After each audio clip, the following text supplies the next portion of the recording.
नमस्ते, सलाम, Sat Sri Akal and hello, how are you बच्चों। आप लोग कैसे हैं? होप आप लोग बहुत अच्छे होंगे। बच्चों, आज मैं आप लोगों के लिए 10th क्लास हिंदी ए का चैप्टर संस्कृति लेकर आई हूँ, जिसके लेखक हैं भदंत आनंद कौसल्यायन। संस्कृति नामक पाठ एक निबंध है जो हमें सभ्यता और संस्कृति का ज्ञान कराता है। पाठ में अनेक उदाहरणों के माध्यम से संस्कृति और सभ्यता की परिभाषा बताने की कोशिश की गई है। लेखक सभ्यता को संस्कृति का परिणाम बताते हुए कहता है कि मानव संस्कृति का बंटवारा नहीं किया जा सकता। जो लोग संस्कृति का बंटवारा करना चाहते हैं उन्हें देखकर लेखक दुखी होता है। लेखक का मानना है जिससे मानव कल्याण नहीं हो सकता है वह ना सभ्यता है और ना ही वो संस्कृति है। लेखक ने अपने निबंध संस्कृति में सभ्यता और संस्कृति में क्या संबंध है और क्या अंतर है, दोनों को स्पष्ट करने का प्रयास किया है। लेखक के अनुसार जो शब्द सबसे अधिक प्रयोग किए जाते हैं और अच्छी तरह उनका अर्थ समझ में नहीं आता है या बहुत कम लोग उसका अर्थ समझ पाते हैं, वे शब्द सभ्यता और संस्कृति हैं। लेखक ने दोनों के अर्थ को समझाने के दो उदाहरण दिए हैं। एक अग्नि का उदाहरण दिया है।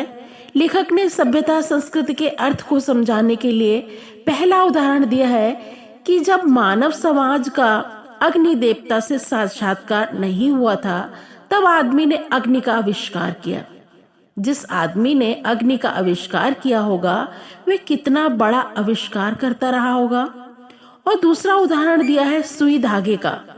जिस मनुष्य के दिमाग में सुई धागे की बात पहली बार आई होगी कि लोहे के एक टुकड़े को घिसकर उसके एक सिरे पर छेद में धागा डालकर कपड़े के दो टुकड़े एक साथ जोड़े जा सकते हैं, वे कितना बड़ा आविष्कार करता रहा होगा।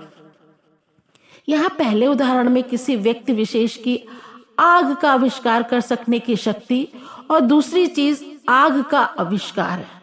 इसी प्रकार दूसरे उदाहरण में सुई धागे का आविष्कार कर सकने की शक्ति और दूसरी चीज है सुई धागे का आविष्कार।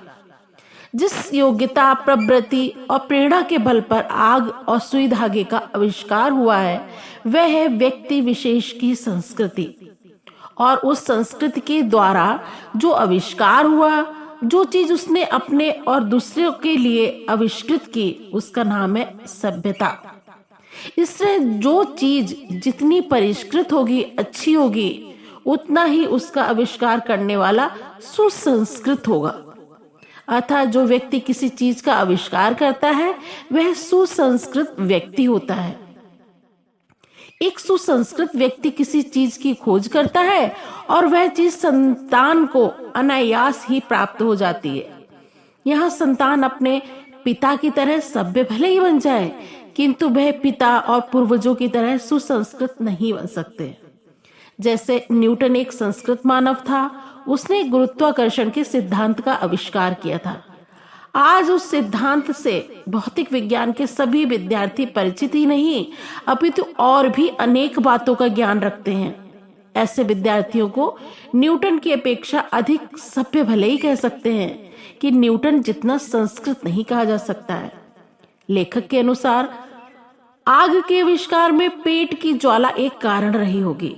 उसी प्रकार शीतोष्ण से बचने के लिए और शरीर को सजाने के लिए सुई धागे का आविष्कार भी हो गया होगा।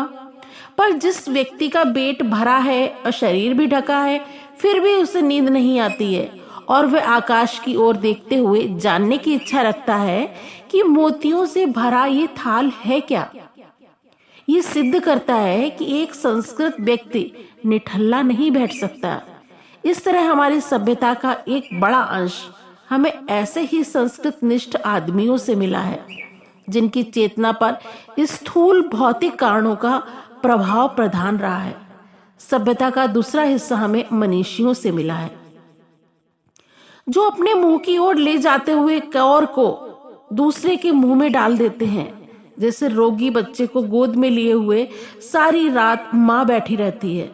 और ऐसा सुना जाता है कि रूस का भाग्य विधाता लेनिन डबल रोटी के टुकड़े स्वयं न खाकर दूसरों को खिला देता था।